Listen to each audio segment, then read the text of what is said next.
Good morning, Lucky 1111. Welcome to Community Culture, Arts and Sports Committee, the last for 2022. I note that we've got all councillors in attendance and we'll pass to Councillor Kunzelman for the acknowledgement this morning. Thank you, Chair. Today this committee recognises the traditional custodians of the land on which we meet. We support their right to democratic representation and social inclusion. Ipswich City Council respectfully recognises the ongoing challenges faced by Aboriginal and Torres Strait Islander people, and this committee supports their inclusion and participation in community, cultural, arts and sports activity. Thank you, Councillor Kunzelman. Does any member of committee have any declarations of interest on matters of the agenda? We'll move straight to item number 1, which is the confirmation of minutes. I'm happy to move here the recommendation that the minutes of the Community, Culture, Arts and Sports Committee held on the 10th of November 2022 be confirmed. Do I have a seconder for those? Thank you, Councillor Kunzelman. Now open that up for any amendments or corrections. We'll take that straight to the vote. All those in favour? That's unanimous and carried. Item number 2 this morning is the Stronger Communities Program yearly update 2021 to 2022. Would anyone like to speak to the relevant council officer with regards to the report? Noting that the recommendation here is that the Stronger Communities Program report be received and its contents noted. I'm happy to move. Do I have a seconder? Thank you, Councillor Kunzelman. I'd now like to open up for any discussion. Yep, Mayor, If I may, Chair, I attended the very first one of these where the community came together. It was something very new for our community to this, and having that initial process of what community groups and sporting groups would like to see and what the masterclasses would be. The community themselves decided what the workshop topics were, and you can see those on page 14. I've had an overwhelming feedback from the community across all community groups and sporting groups that this was fantastic. It's a shift change for our community, and I hopefully be running it again. But I just want to commend the organisation. It's a big change, and it was so well received, and people are already asking me when's the next one. So just want to highlight. Thank you very much, Chair. Yeah, I agree with you, Mayor. I think that it's a really important program and one that aligns with our new community development strategy, particularly when it comes to building the capability and capacity of our community groups. When people think of Ipswich, we're kind of synonymous with sporting groups, but as you all have the long list in front of you, we've got all sorts of groups there, from the Agility Dog Club, Rosewood Community Art Group, all of the sporting groups. Team Cupcake was an attendee at some of these Stronger Community sessions, so a particular interest, but the skills that they learnt from these particular sessions were really invaluable. So the organisation should be commended, and special thanks to Mr. Cameron Lund for being the champion behind this project.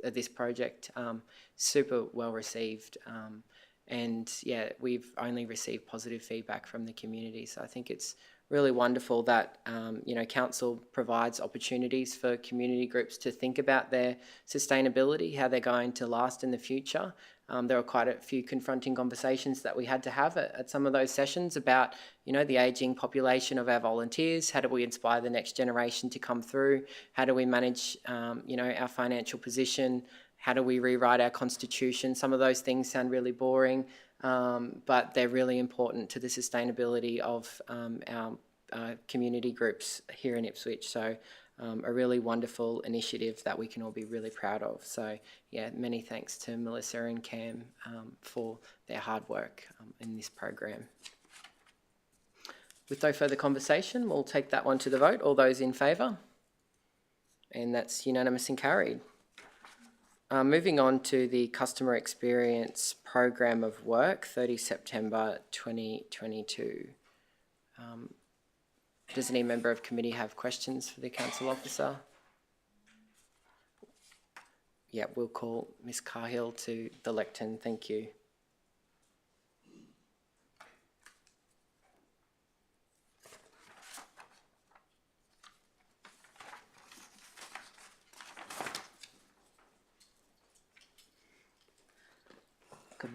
Morning, Mayor and Councillors. Anne Cahill, Customer Strategy and Experience Manager. Through the Chair. Thank you, Ms Carl. Thank you for this report. I note that probably 99% of most people's interactions with council will be from a council office or the service centre, so it's vitally important, this work. May I just ask, there was I can see in the report on page 25 about the Genesis integration, just wondering how that's going and how the organisation is managing that.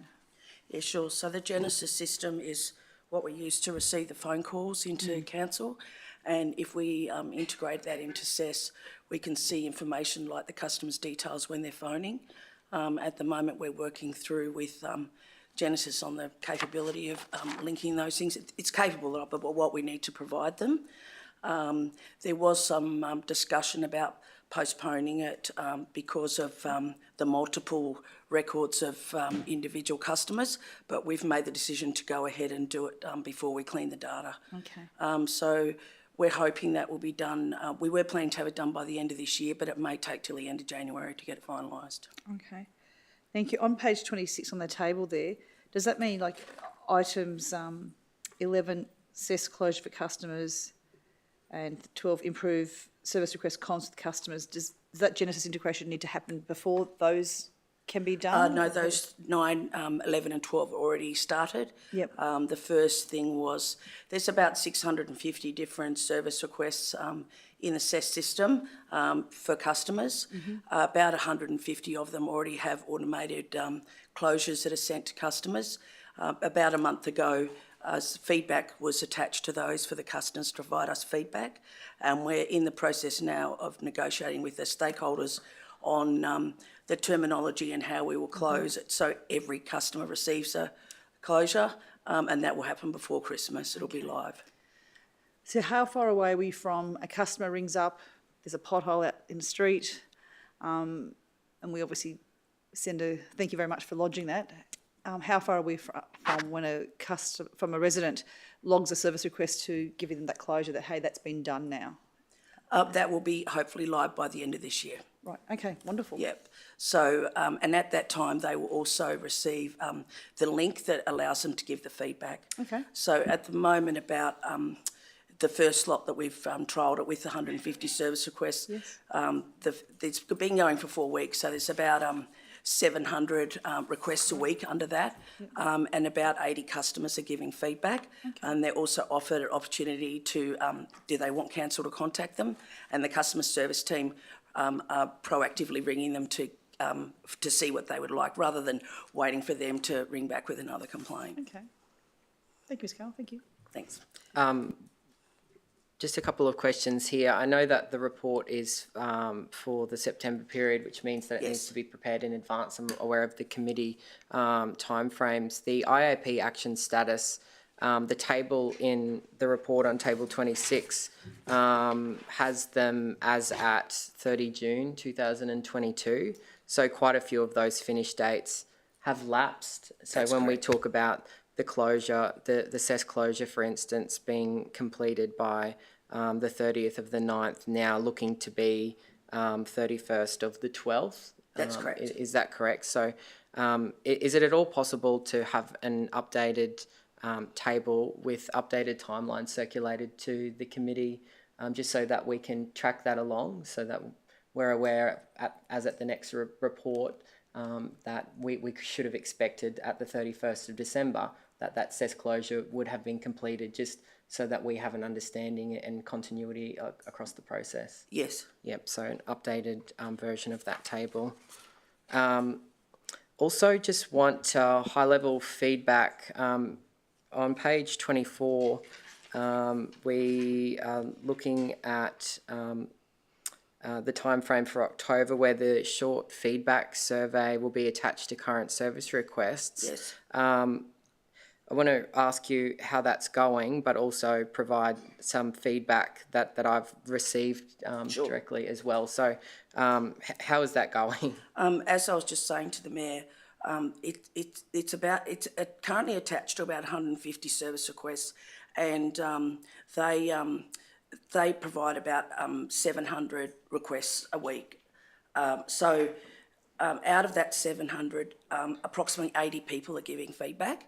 And as I said, there's 3 questions. One, they're based on our measures in our customer experience strategy. So their customer effort score, how hard was it, how easy was it for you to do what you wanted to do? And the second one is satisfaction question. And then there's, it gives them the opportunity to say, do you want council to contact you about this? So the first week, for example, 5 customers, I think it was, asked to be contacted, and the customer service team are following through that. Okay. If they need further action, then it's treated as any feedback from a customer would be if they telephoned in. Okay. And interestingly, some people ask to be contacted, even though the feedback is positive. It's not always because it's it's negative feedback. Yeah, so we had an example where there was almost this feedback loop happening, where the customer was being, or the resident rather, was making contact through the survey. Yes. So the request was closed. They weren't satisfied with that, so they expressed that in the exit survey that they completed, which kind of to their mind made them believe that that was almost reopening it and reinterrogating it once more via that feedback loop. And then it was closed again because that's the internal process. And then because of the closure, they were sent a further survey to say, how did we do once more? Yeah. So is that something that you're aware of and is being addressed? I'm aware of it. I know the customer you're referring to, I believe. Hopefully it hasn't. It's actually not the survey that they responded to. There's a button that says you can go in and see what's happened in the process, and they're pressing that and they're opening the service request up again. So it's actually not the survey. They haven't actually answered the feedback. So now, our intent for the end of December is we're shutting that down. We found out we're investigating now about the capability of shutting that down. Yeah. So because it causes a challenge internally as well, because the officer doesn't necessarily know that it's been reopened. So currently it's triaged by the customer service team, but that will be hopefully sorted, and they'll do the official channel of the feedback, and then we've got proper procedures to go through it. Yeah, because it would be creating a bit of a resourcing risk as well, just following up on those things. Okay, so that will cease. So when a customer does feedback on that on those questions, it doesn't open the service request up again. Yeah. Okay. Any other highlights that you wish to talk us through, or anything that's happening between now and the end of the year? Probably that the positions that we requested be attached to this strategy are under recruitment at the moment. And I think from end of December, starting through to January, you'll start seeing, evidence, and customers will start seeing changes. And my personal feedback is I've, talking to the organisation, the internal stakeholders, the support we're getting is incredible. And people are really understanding that, for us to have a single point of truth and us to treat customers all the same way, then we have to work together to make sure that that can happen. And some people have to give, some have to take. But the support internally has been remarkable. Awesome. Thank you so much. Thanks. Chair, sorry, can I just make a minor point of clarification, if that's okay? We can absolutely do what you asked and provide updated finish dates on that IAP action status table. I just wanted to note that I think what we've tried to do here is keep the original dates, so as to show you that we are actually amber, unfortunately, on a number of those, and red on some. So we're wanting to, I guess, be not pushing the dates out and showing green, if that makes sense. But absolutely, we can add another column to indicate an updated estimated date. But yeah, you're showing that we're pushing, but we've not been able to hit some of those targets. No, and I should have probably said some more detail there, that the immediate action plan isn't that we've first been executing, doesn't fall under a Catalyst project, but because we're moving into delivering the strategy, that is a Catalyst project, and we're working much more closely now with the Project Management Office, and so we're moving to Council's standard tracking and risk registers and things like that. Yeah. So in the next report, you'll see a lot more of the detail that office requires. And is that the immediate action plan that you refer to in the report That's here? correct, yes. Okay. So members of committee, you won't actually have access to that document because it wasn't available on the hub. It was an embedded link to go through, but I'll ensure that that's circulated with you all after today, just so that you can be aware of the broader range of those immediate actions that the organisation has in mind as well. Thank you very much.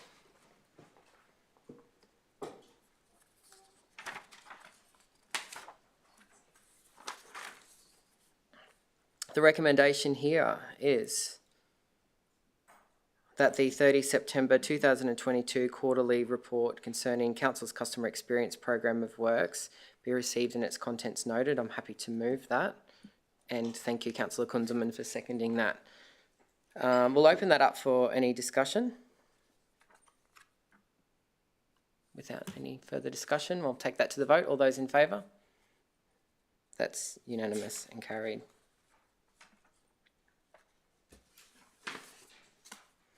So the last item we have on our agenda comes after notices of motion and matters arising of which we have none, but that Councillors Sheila Ireland and Marnie Doyle request consideration via email to us of their appointment to the Community Culture, Arts and Sports Committee, which is very exciting in accordance with the terms of reference. This can be done by me moving today. I would like to propose a motion that Councillors Sheila Ireland and Marnie Doyle be appointed as members of the Community Culture, Arts and Sports Committee. Do I have a seconder for that? Thank you, Mayor. Any discussion on that? I just want to say I welcome the collective experience of both Councillor Doyle and Councillor Ireland onto our committee. It will be the fullest of our committees, which is very exciting. So we do get to deal with a lot of the positive and front-facing stuff. We do have some significant challenges that they'll be able to help us along the way, but I think most importantly, they can look forward to celebrating all of the wins with our committee. We do have a really positive environment in the room here, and I thank all members of committee for their contributions to our committee this year in conversations, in asking questions, in taking the time to reach out to me after committee meetings before matters are brought to our attention here in this formal setting. And I really appreciate the collaboration, and I hope that I've led this committee well this year. So thank you all, and I look forward to our 2 new extra members starting next year. That being said, we'll bring the meeting to a close. Excuse me. Sorry, Mike, I just... Sorry, the Mayor would like to... I was to say, I was welcome both Sheila and Councillor Doyle to this committee. It is, we've got a lot of things on the agenda and a lot of things coming up in the future as well. So it'd be great to have them here as well. Awesome, thank you. I'll close the meeting this morning at... Oh, sorry. They can stay in limbo until next year. I will put that to the vote. Thanks. All those in favour? And that's unanimous, which means they'll be joining us for the first committee of next year. I now like to bring the committee closed at 11:30 this morning. The next committee will start in 10 minutes' time.